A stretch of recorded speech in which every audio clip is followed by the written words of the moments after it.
que você faria se a sua vida fosse um ciclo interminável de sofrimento? Se você fosse forçada a casar com um homem violento, se perdesse todos os que amava e ainda assim, tivesse que escolher entre o ódio e o perdão? Essa não é uma história de ficção. É a vida real de Santa Rita de Cássia, a mulher que transformou a dor mais profunda em milagres inesquecíveis, uma verdadeira força da natureza que não se dobrou diante de nada. Hoje, vamos mergulhar na história dessa gigante da fé, uma jornada que começa com uma vocação ignorada, passa por um casamento forçado e por perdas devastadoras, mas que culmina em uma das santidades mais belas e milagrosas de todos os tempos. Prepare-se, porque o que você vai descobrir agora sobre a vida de Santa Rita de Cássia vai te provar que não existe problema grande demais para a fé, e que o sofrimento, quando entregue, pode se tornar o caminho para a santidade. A história de Santa Rita de Cássia começa em uma paisagem serena, nas colinas de Rocca Porena, na Itália. Era o ano de 1381, e sua chegada ao mundo foi um verdadeiro presente divino para seus pais, Antônio e Amata, que já eram idosos e não tinham esperanças de ter filhos. Desde o momento em que a pequena Rita veio ao mundo, era evidente que ela não era uma criança comum. Enquanto outras meninas brincavam, ela já mostrava uma devoção profunda, passando horas em oração e jejum. Seu maior sonho, uma chama ardente em seu coração, era se dedicar completamente a Deus, entrando para a vida religiosa. Ela queria ser freira, uma noiva de Cristo. No entanto, o destino de uma mulher no século XIV era, em grande parte, decidido por seus pais. Preocupados com o futuro da filha, eles tinham outros planos. A segurança financeira, o status social e a tradição pesavam mais do que a vocação de Rita. Eles a prometeram em casamento a um homem chamado Paolo Mancini. Mas Paolo não era o príncipe encantado de um conto de fadas. Ele era conhecido por seu temperamento explosivo, por ser um homem violento e irascível. Os boatos sobre sua brutalidade corriam pela vila. Imagine a angústia de Rita. Seu coração, que só ansiava pela paz e pelo silêncio de um convento, agora era forçado a conviver com a tempestade de um casamento arranjado. Ela sabia que não seria apenas uma esposa, mas uma verdadeira missionária dentro de sua própria casa. E foi essa a missão que ela aceitou com uma fé inabalável. Rita não se desesperou ou se revoltou. Ao invés disso, transformou seu casamento em uma penitência, em um sacrifício vivo para Deus. Os anos de convívio com Paolo foram um martírio diário. As noites eram longas, as lágrimas eram constantes. Ela foi humilhada, agredida e desrespeitada. Mas, com uma paciência que só a graça divina pode conceder, Rita respondia a cada ato de violência com uma calma sobrenatural. Ela não confrontava o ódio com mais ódio, mas com o poder silencioso e transformador do perdão e do amor incondicional. Ela rezava e oferecia cada humilhação a Deus, suplicando pela conversão de seu marido. Essa foi sua batalha mais difícil, uma guerra espiritual travada dentro das paredes de sua casa.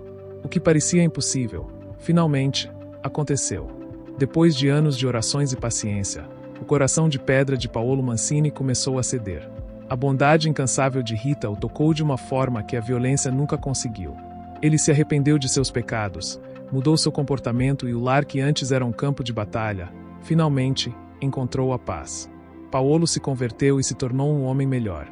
Mas a vida de um santo não é feita apenas de vitórias fáceis. O destino tinha reservado uma nova e ainda mais dolorosa tragédia. A paz era uma miragem, e a morte estava à espreita, pronta para virar a vida de Rita de cabeça para baixo. A frágil paz conquistada no lar de Rita foi brutalmente estilhaçada. O marido, Paolo Mancini, que havia se convertido e abandonado a vida de brigas e violência, foi assassinado por seus antigos inimigos em uma emboscada. O golpe foi devastador. Rita estava novamente sozinha, viúva e com o coração em pedaços. Mas a dor de Rita ainda se aprofundaria. Seus 2 filhos, agora órfãos de pai, herdaram algo mais do que o luto. Eles herdaram o desejo de vingança. Na cultura daquela época, a lei de talião, o olho por olho, dente por dente, era algo comum, quase uma obrigação. Para eles, a honra da família só seria restaurada com o derramamento de sangue dos assassinos. O coração de mãe de Rita estava em guerra. Ela via o ciclo de violência se repetindo, mas dessa vez, com seus próprios filhos. A angústia era insuportável. Seus filhos, criados com amor e paciência, agora estavam consumidos pelo desejo de vingança. Rita sabia que, se eles seguissem por esse caminho, iriam perder a alma e talvez a vida. A cada palavra de ódio, A cada plano de vingança que eles expressavam, o coração de Rita se partia. Foi então que ela fez a oração mais difícil e corajosa de sua vida. Em meio a lágrimas e súplicas, ela pediu a Deus que tirasse a vida de seus filhos antes que eles cometessem o pecado do assassinato. Essa oração é a prova suprema de seu amor por Deus e por eles. Ela preferia o luto de uma mãe a ver seus filhos trilharem o caminho da perdição eterna. O que parecia mais um pedido impossível, mais uma vez foi atendido. Pouco tempo depois, seus 2 filhos adoeceram. Após perdoarem os assassinos do pai e pedirem perdão a Deus, faleceram.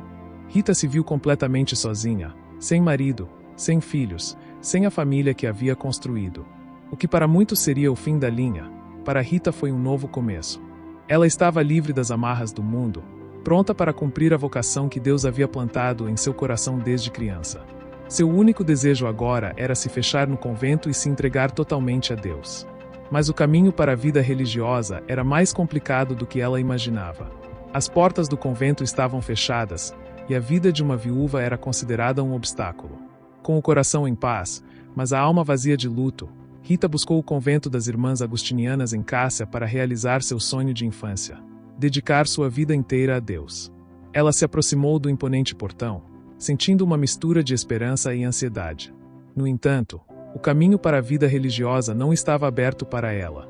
Por 3 vezes, ela bateu na porta do convento e por 3 vezes ouviu a mesma resposta fria e definitiva: não. O motivo: as rígidas regras daquela época não permitiam a entrada de uma mulher que já havia sido casada, por mais que sua virtude fosse inquestionável. A vida de uma viúva era considerada um obstáculo. Aquele que havia superado a violência do marido e a perda de seus filhos, agora enfrentava a porta fechada de sua própria vocação. Mas Rita não se deixou abater. Sua fé não era a de quem cede diante do primeiro obstáculo. Ela se afastou do portão e se ajoelhou, fazendo um apelo fervoroso, não para as irmãs, mas diretamente para seus santos de devoção, São João Batista, Santo Agostinho e São Nicolau de Tolentino. Ela suplicou a eles que intercedessem por ela, que abrissem a porta que os homens lhe haviam fechado. Ela rezava e chorava, e em sua oração, ela não pedia para que o portão se abrisse, mas para que Deus lhe desse a força para entender a sua vontade, qualquer que fosse ela. Ela estava pronta para aceitar a recusa, se isso fosse a vontade de Deus. Mas Deus tinha um plano maior. E o milagre aconteceu. Em uma noite escura e fria, enquanto Rita orava em profundo êxtase, algo extraordinário ocorreu. Conta-se que os 3 santos a levantaram e a levaram pelos ares, transportando-a através das paredes do convento, diretamente para o pátio interno. Lá, as outras irmãs a encontraram em um estado de êxtase, ajoelhada em oração. As irmãs ficaram chocadas e confusas. O portão principal do convento estava trancado por dentro, e ninguém conseguia explicar como Rita havia entrado. As freiras, testemunhas de um milagre tão evidente, não tiveram outra opção a não ser aceitá-la. O impossível havia se tornado realidade. A viúva rejeitada finalmente estava em casa, no lugar para onde sempre foi chamada. Finalmente dentro do convento, Rita acreditava que a paz havia chegado. Mas Deus tinha um plano maior, e uma prova de amor ainda mais intensa estava por vir. Uma vez no convento, a vida de Rita não se tornou um refúgio de descanso. Pelo contrário, ela abraçou a penitência com fervor, buscando se unir cada vez mais à paixão de Cristo. Sua alma ansiava por um tipo de sofrimento diferente do que havia vivido. Ela queria compartilhar a dor de Jesus na cruz, não como um castigo, mas como uma prova de amor e união com o seu Salvador. Em uma de suas orações mais íntimas, ela suplicou a Deus: Senhor, aumentai em mim a dor, e aumentai o vosso amor. Ela não pedia para ser livre da dor, mas para sentir a dor de Cristo, para mergulhar nos seus sofrimentos pela salvação da humanidade. E seu pedido foi atendido de uma forma dramática e visível. Conta-se que um dia, enquanto Rita orava em êxtase diante de um crucifixo, meditando profundamente sobre o sofrimento de Jesus, um espinho da coroa de Cristo se soltou e voou em direção a ela, cravando-se em sua testa. A ferida que se abriu não era superficial. Era profunda, dolorosa, e exalava um odor tão forte que as outras irmãs tinham dificuldade de se aproximar. Era uma dor constante, uma marca física de sua união espiritual com Jesus. Esse sofrimento a acompanhou por 15 longos anos. Essa ferida não era um castigo, mas um presente, uma chaga de amor. Era a prova visível de sua devoção extrema, uma forma de Deus honrar sua fé inabalável. Rita aceitou a dor com humildade e gratidão. Ela sabia que aquele sofrimento a unia diretamente ao sacrifício de Jesus por toda a humanidade. Ela não pedia para que a ferida se curasse. Ao invés disso, ela a oferecia todos os dias como sacrifício. A dor era um lembrete constante de seu amor por Cristo e de seu desejo de estar mais perto dele. Durante esses anos, Rita se tornou a irmã do espinho. A dor física era tão intensa que muitas vezes ela ficava isolada das outras irmãs. No entanto, sua alma estava em comunhão constante com Deus. Ela não se queixava, mas sim, encontrava alegria em seu sofrimento, pois sabia que estava participando da missão de Cristo. E a santidade de Rita não se manifestou apenas em sua dor. Da sua fé inabalável, milagres começaram a florescer, provando que a vida brota mesmo na terra mais árida. A vida de Santa Rita de Cássia estava chegando ao fim. Doente, debilitada e com a chaga na testa que nunca cicatrizava, ela estava confinada à sua cela, em seus últimos dias. Certo dia, sua prima, vinda de Roca Porena, a visitou. Ao se despedir, a prima perguntou a Rita se ela desejava algo de sua antiga casa.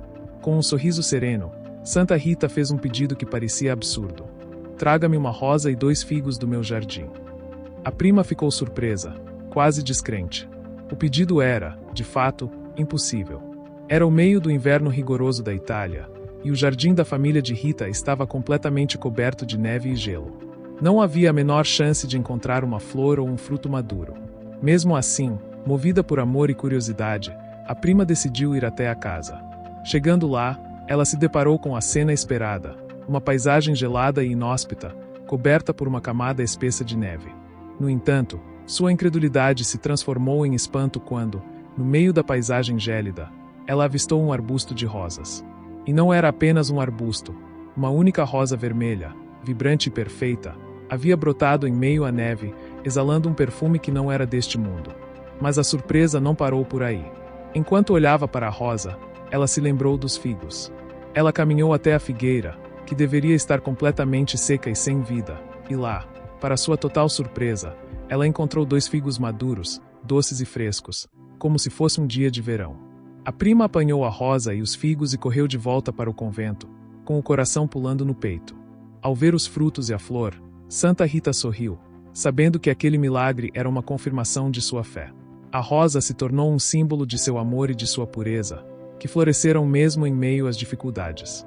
Os figos representam a doçura de sua vida e a recompensa de sua perseverança. Esse milagre é a prova viva de que para Deus não há impossível, e que a fé pode fazer a vida florescer mesmo nos momentos mais frios e difíceis. A vida de Rita se encerra, mas seu poder não. Sua história se torna um farol de esperança e sua capacidade de interceder por nós, aqueles que enfrentam as chamadas causas impossíveis, continua a surpreender o mundo. Finalmente, a jornada terrena de Santa Rita de Cássia chegou ao seu fim. Em 22 de maio de 1457, ela partiu para a casa do Pai, deixando para trás um corpo físico que estava frágil, mas uma alma que estava mais forte do que nunca. O momento de sua morte foi marcado por sinais divinos. Conta-se que o sino da igreja de Cássia começou a tocar sozinho, e um perfume doce e suave, como o de rosas, exalou de seu quarto, preenchendo o convento e anunciando a chegada de uma nova santa ao céu. E o que aconteceu depois foi um novo e grandioso milagre.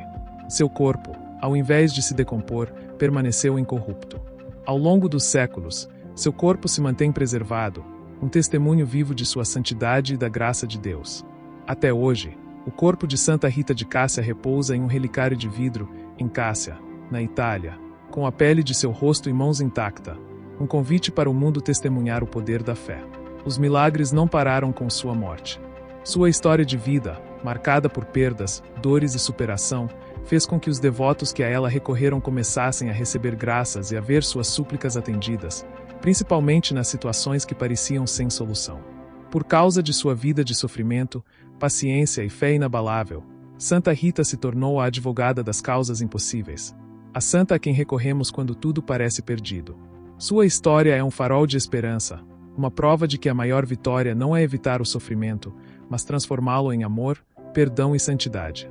A dor do casamento, o luto pela família e o estigma do espinho não foram o fim para ela, mas o caminho para a glória. Você já se sentiu sem saída, como se estivesse vivendo uma causa impossível. A vida de Santa Rita nos prova que não existe problema grande demais para a fé. E você, Qual é a sua causa impossível hoje? Conte-nos nos comentários. E se você quer saber mais sobre santos que desafiaram a lógica e se tornaram ícones da fé, inscreva-se no canal e ative o sininho. No nosso próximo vídeo, vamos mergulhar na história de Santo Antônio, o santo que perdeu tudo e se tornou o mais famoso santo casamenteiro da história. Obrigado por assistir, e que Santa Rita interceda por suas causas impossíveis.